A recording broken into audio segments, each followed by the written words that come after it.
Негативно мислење за договорот од Преспа за македонскиот премиер Зоран Заев и за поранешниот шеф на грчката дипломатија Никос Кодзијас имаат мнозинството грци според политичкиот барометар за месец ноември на грчката агенција за рейтинг Public Issue за темите поврзани со надворешната политика.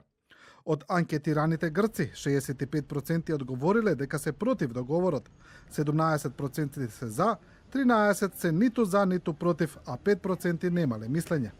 Според агенцијата, овие резултати се речиси идентични со одговорите пред една година, со разлика што лани имало незначително поголема поддршка за договорот. Подрастична разлика во однос на поддршката на договорот е меѓу гласачите на власта и опозицијата. Па така, од гласачите на Сириза 45% се против, а 31% за договорот од Преспа, додека од гласачите на Нова демократија 86% се против договорот, а само 6% за.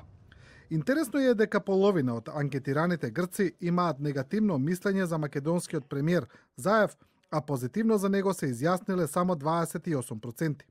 Лани, на пример, симпатиите и анимозитетот кон Заев биле еднакво поделени. Поголем дел од грците имаат и негативно мислење за екс-министерот за надворешни работи Никос Кодзијас.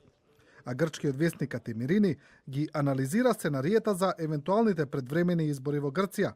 Во трите сценарија централно место има договорот од Преспа.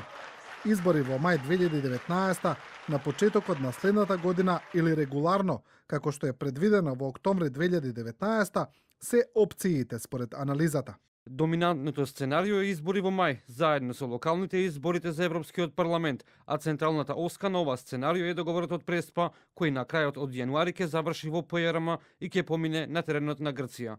Избори во октомври 2019, кога и завршува 4-годишниот мандат на владата, е второто и помалку веројатно сценарио, според Катемирини, но сценарио кое во последно време е фаворизирано од владата на Ципрас, бидејќи до тогаш позитивните мерки кои веќе почна да доаѓаат и ќе се зацврстат во општеството, а граѓаните ќе почувствуваат поголем економски бенефит од крајот на грчките отплати во однос на програмите на штедење.